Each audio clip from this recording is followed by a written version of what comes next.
Estamos con el doctor Antanas Mockus, que ha sido rector de la Universidad Nacional de Colombia, pero también en 2 ocasiones alcalde de la ciudad de Bogotá. Acaba de terminar su segundo mandato. Ha sido protagonista con los alcaldes Jaime Castro y Peñalosa de una transformación casi milagrosa de Bogotá.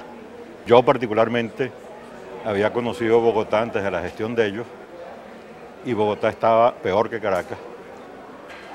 Y en mis viajes posteriores he encontrado una ciudad completamente diferente. Mientras Caracas ha entrado en una caída terrible, Bogotá se ha convertido en una ciudad realmente admirable.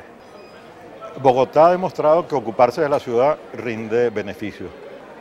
Me gustaría que primero que nada el doctor Mockus nos ilustrara un poco en su visión cuáles han sido esos beneficios, cómo ha mejorado Bogotá desde que se empezó la gestión. Yo diría que con Jaime Castro, que entiendo que fue quien hizo la reforma institucional sobre la que se montó el resto. ¿Cómo ha cambiado esa ciudad desde entonces? ¿Cuál es la percepción que ustedes tienen? Sí, 2 años, buenas.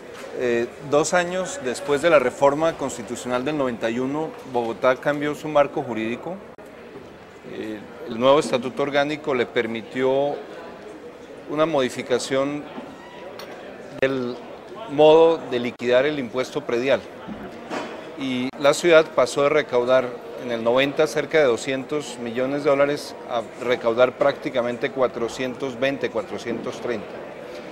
El año pasado recaudamos 750 millones de dólares, para que vea, digamos, los ciudadanos están aportándole a la ciudad. El milagro yo lo llamaría corresponsabilidad entre administraciones sucesivas. Perdón, ¿la reforma en qué consistió exactamente? Esa reforma separó las funciones del Ejecutivo del Legislativo local, del Consejo. Le prohibió al Consejo injerencia en la contratación, en las decisiones que tienen que ver con presupuesto, salvo con las reglas de control muy fuerte de parte del secretario de Hacienda para tramitar presupuesto y cambios presupuestales. Pero hay un artículo violentísimo que dice: el Consejo no podrá influir en decisiones propias de otras autoridades. Entonces rompieron décadas de clientelismo y de injerencia política en decisiones que son de naturaleza técnica. ¿Cómo lograron el cambio del estatuto? Pues fue una facultad constitucional. El Congreso tenía un plazo de 2 años para legislar, no legisló. Gobierno nacional del presidente Gaviria y local de Jaime Castro modificaron el estatuto a su leal saber y entender. ¿Había una relación política entre Gaviria y Castro o no? No, pero era una relación más bien técnica entre Planeación Nacional del presidente Gaviria y su equipo más inmediato y el equipo del alcalde. El alcalde Jaime Castro tuvo un muy buen secretario de Hacienda, muy fuerte en el tema tributario, y eso se notó en las finanzas de la ciudad. La ciudad pasó del déficit, de ahí en adelante nunca ha vuelto a tener déficit, ni un peso de déficit. Nos jactamos de tener siempre nuestras calificaciones de riesgo financiero con el tope de riesgo soberano que da el país. En relación a otras ciudades de Colombia, mejoramos nuestros ingresos y tenemos la situación más sólida de las grandes ciudades. Hay ciudades pequeñas que también tienen buena gestión fiscal. Ahora, una cosa que a mí me llama mucho la atención es,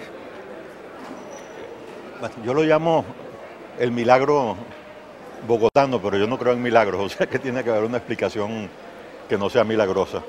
De la continuidad de las gestiones, Castro, Mockus, Peñalosa, Mockus, vamos a ver ahora Garzón.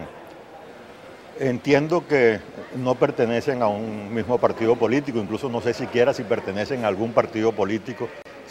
Es una situación bastante particular. Sin embargo, ha habido una gestión, en el caso de Castro, básicamente las reformas institucionales, pero incluso que es una cosa que normalmente no se ve, es decir, son cosas que suelen ser subestimadas en muchos casos.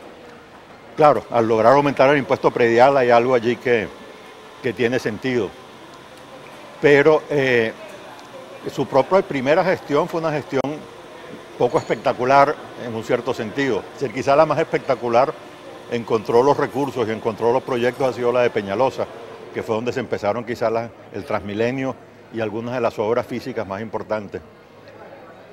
¿Cómo se explica, sobre todo una parte de su gestión que quienes lo veíamos de fuera, a veces nos parecía hasta ingenuo, que fue toda la parte aquella de educación ciudadana, con los mismos, las escenas en la calle llamándole la atención sobre todo a los automovilistas, que son los principales violadores de la convivencia ciudadana?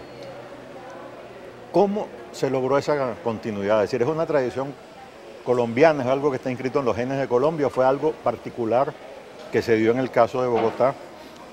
No, yo recuerdo durante mi propia campaña, la primera, una madrugada, un periodista llama y me pregunta, ¿usted qué piensa del autoavalúo, la medida esta fiscal?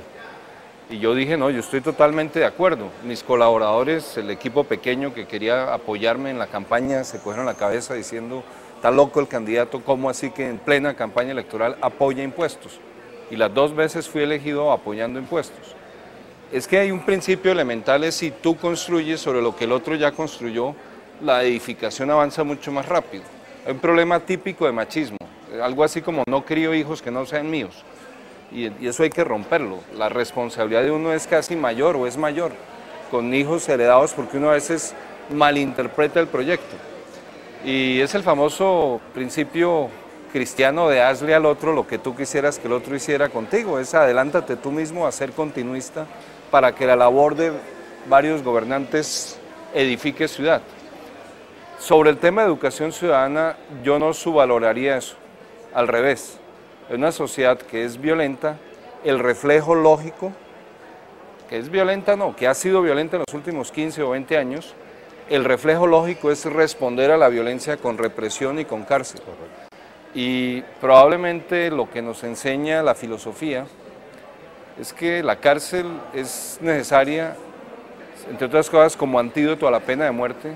La justicia es el mejor antídoto a la venganza, al deseo primario de hacerle daño al que hizo daño, y es muy importante acompañar la justicia y la represión con autorregulación moral, personal. O sea, si la gente no tuviera sentimientos de culpa, las cárceles vivirían atiborradas.